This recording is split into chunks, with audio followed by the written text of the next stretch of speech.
I'm in the kitchen garden. Oh, it needs some clearing. Oh my god. I will put a little image here because I have ongoing audio issues, but hey ho. I'm now recording without any microphone, so they will get a bit of wind noise, but never mind. I'll show it as it was because I filmed it and I was chatting. In fact, I might just do the clip now and talk over that, and then it's gonna be time lapse of me clearing it. But isn't this lovely? I hope you can hear the birdsong all right. A lot of the birdsong are skylarks actually, which you don't get on the allotment, so they must be sort of, I don't know, live in the hedgerows or something. Oh, quite a few nettles in the kitchen garden, and I've also found blue plastic buried in quite a deep amount of soil underneath, so I've got to pull that out. I haven't finished, but yeah, I'll see you in a bit.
Okay, I think that will do for today.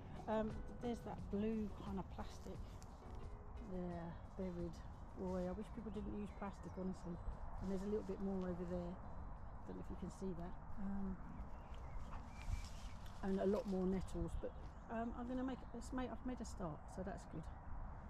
And hopefully we should get this ship shape.